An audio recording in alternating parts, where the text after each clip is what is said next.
Since the takeover, which you all pointed out was horribly timed with relation to the global pandemic, there's always seems to have always been a little bit of contention between certain groups.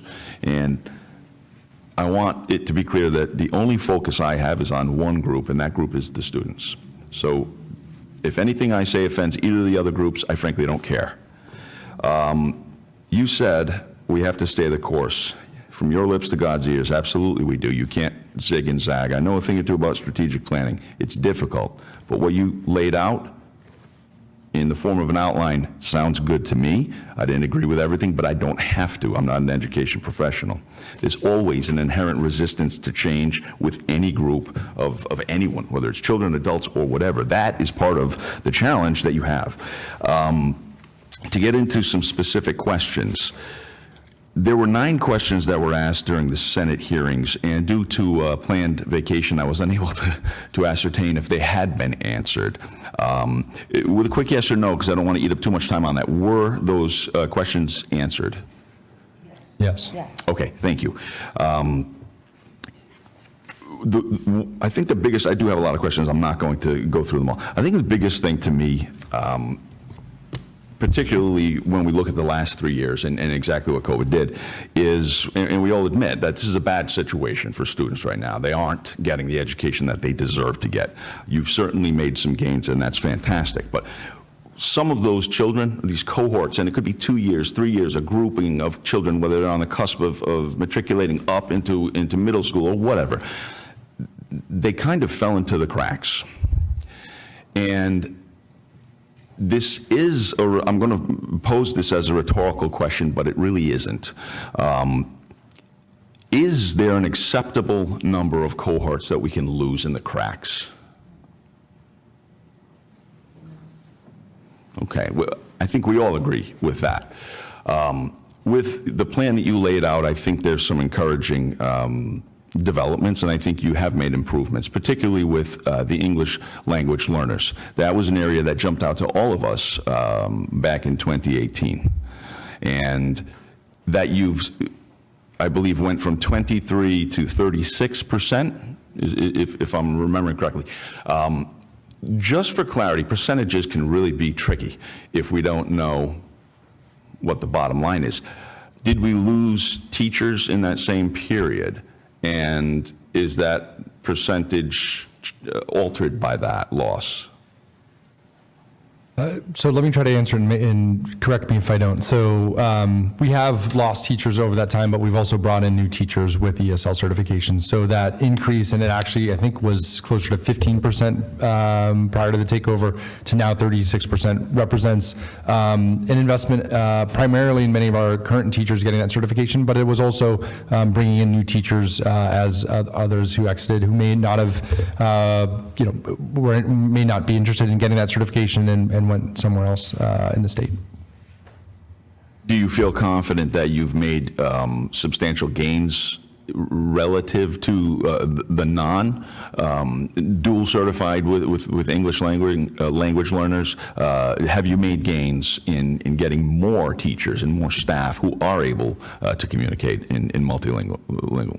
I absolutely do. So, I mean, we've dramatically increased the number of new hires, and many of those new hires are teachers of color. And while that is one kind of demographic that we care, that is also increasing the number of staff members who speak another language. So that, I think, in addition to the certification, is incredibly important to supporting our multilingual learners. No question. And I think that's probably one of the more critical elements to turning the system around. One of the items that was in one of the myriad documents we have scattered out in front of us from teachers, as far as their explanation as to why they were leaving, was personal safety, and it didn't elaborate really on that, but it doesn't need to. Has that, as an individual, because it was highlighted as a specific reason for departure, has that, to whatever extent it existed, been addressed? Yeah, so I'd say when we dug in real deep into the feedback we had that was related to personal safety, I would say two strands came through. One was COVID-19 and the pandemic and having to teach in person, which we are I'm incredibly proud of the ways we were able to keep staff and students safe, but no doubt about it, particularly during the early stages of the pandemic, it was a scary time when we were still understanding what COVID-19 meant. The other one that we often hear about when it comes to safety is our facilities, whether it's poor lighting, leaks or other things that make people either unsafe or make people feel unsafe. So that is in part why we're doing these heavy investments in our facilities. So facility deterioration was part of the safety element. Okay, well, you, I think, addressed that very clearly in your presentation. And then finally, the 2018 settlement with the U.S. and the Providence Public Schools, it was pointed out that we've missed a lot of reporting dates and a lot of the milestones that are laid out in the settlement. Have we turned that around? And that I would appreciate a little bit more of an in-depth answer on, and I will finish with that. Yes, and Jen is here. So we have, and Jen, you could come and give some of the specifics, but we have, and when they came in 2018, from 2018 to 2019, we had missed almost every single, this is prior to the intervention, we had missed almost every single deadline. Very little attention was paid to this. And with the help of Jen and her team, I have to say that we're in an incredible place, and you should mention all the teachers that have been trained, not just the MLL teachers. And I will say, when the Department of Justice comes in, they rarely ever leave. And in this case, we are seeing very hopeful signs. Boston was put under a similar corrective action, and it's been almost how many years? A little over a decade.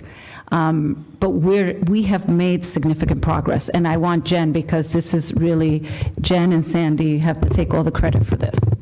Jen, I don't want to interrupt, but if you could just get to the core of his question, because I know others have questions, respectfully. Yeah, absolutely. I just want to say that at the beginning in 2018, the reason why many of our reports were not on time is that gathering the data needed to generate those reports was very difficult. We didn't really have those data points collected, and now we have a lot of district-wide new systems that allow us to collect that data, make things that need to be fixed really quickly, and then we're able to report on time. So yeah, we are very close to nearing our agreement. We just had a visit from DOJ that went very well, and so we're really hopeful that this is our last year.